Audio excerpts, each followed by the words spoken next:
I think the way denominations respond to the needs of pastors varies tremendously based on the infrastructure of the denomination, the institutional um, components and capabilities of the denomination.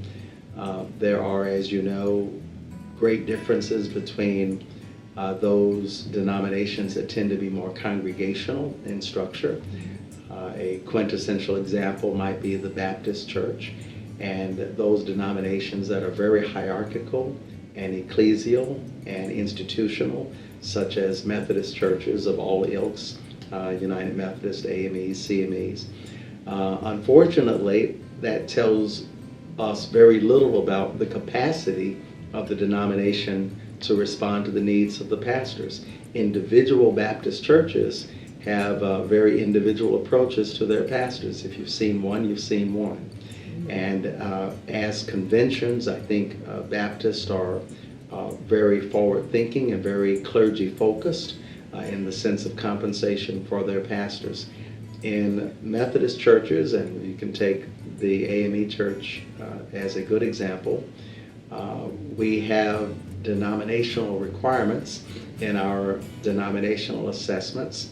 Churches obviously participate in the cost and the operating cost of the denomination, and yet the denomination arguably contributes relatively little to the ongoing operations of individual churches and by extension the clergy persons that are in those churches.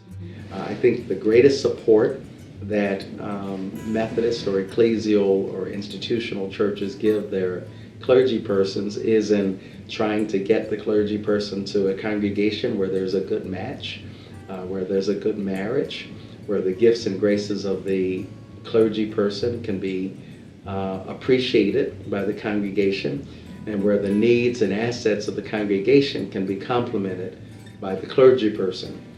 When it comes to financial matters, however, it's a challenge. The AME Church is significantly stretched financially. There is very little financial support available to individual clergy persons through the denomination.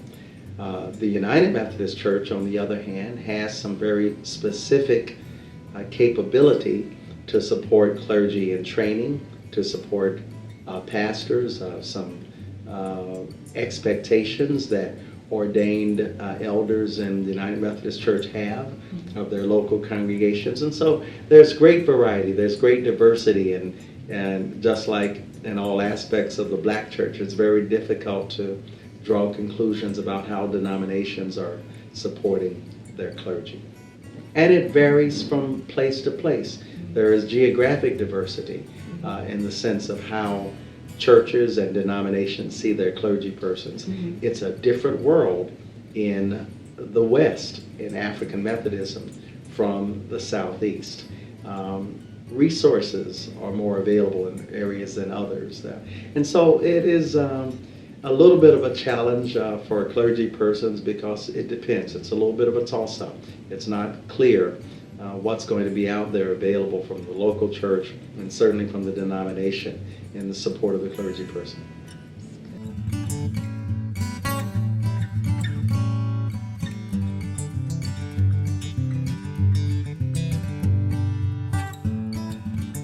Unfortunately, I think many clergy persons struggle financially for many reasons. Their primary work, if it is their vocation, is within the context of a nonprofit organization, which is to a large part dependent again on the generosity and the charity of its members. For that reason, many clergy persons today, and more so today than in the past, are biprofessional or bivocational, out of necessity, because the Bible does teach us that we can't rule or manage or lead or administer a church if we cannot take care of our own homes and our families. And so I think it's totally appropriate for clergy persons to understand that where there may not be capacity within a congregation to support a clergy person wholly, or where it might be a blessing to the congregation not to have the burden, if I could say that, of being the sole source of revenue and income for the clergy person. Then it's very appropriate for clergy persons to have employment that is consistent with ministry, but may be extra congregational employment. So it is a bit of a challenge for clergy persons these days.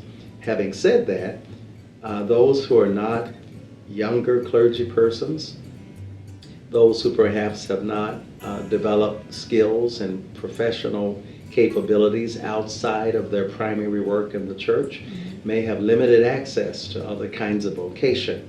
And so that leaves many clergy persons very much in the lurch. They have limited resources, limited revenue, and not a lot of options in terms of how to gain additional revenue to support themselves and their family. Hence, an overdependence upon the congregation, a real challenge in terms of saving, a terrible dilemma when it comes to retirement at a reasonable age, because there simply has not been enough discretionary income for many clergy persons to be able to plan their own well-being and the welfare of their families outside of almost a paycheck to paycheck, month to month, offering to offering kind of financial existence for a very small swath of pastors, a relatively small percentage of ministers, those who at the peak of the pyramid to some extent, there has been that capability to put some things up. If we are all tithing, obviously, as a minimum, we're giving back to the Lord that tenth and giving offerings above that to our congregations. And for that small group of pastors who have planned well or who have planned ahead, who've been able to sequester some of their resources and save them, they're going to do better. They're going to have more flexibility. They will be less dependent upon the congregation. There will be less tension in the clergy-lay dialogue about pastoral compensation. There will be more freedom in the spirit for clergy persons to minister without the concern of whether or not this word from the Lord is going to be manifest in a way that my congregation isn't going to pay me, isn't going to contribute to the offering, whether I'm going to alienate significant members of my congregation so that might truncate the message that the Lord has given. So it's a difficult dance between clergy and congregation around pastoral compensation, made to some extent easier where there is other income that clergy persons can garner, and certainly made somewhat easier for the congregation when they're not the sole source of revenue for the pastor and the pastor's family. I'm in favor of bivocational ministry, particularly in this time of economic downturn. We can't get blood from a turnip. You can't squeeze water out of a rock. And it is as inappropriate for clergy persons to be beating members over the head around resources that are not available in their families and households either. But it is understandable if clergy persons are also struggling personally, financially. So there's great tension in this season of fiscal stringency in the economy. It isn't making that tension any lighter.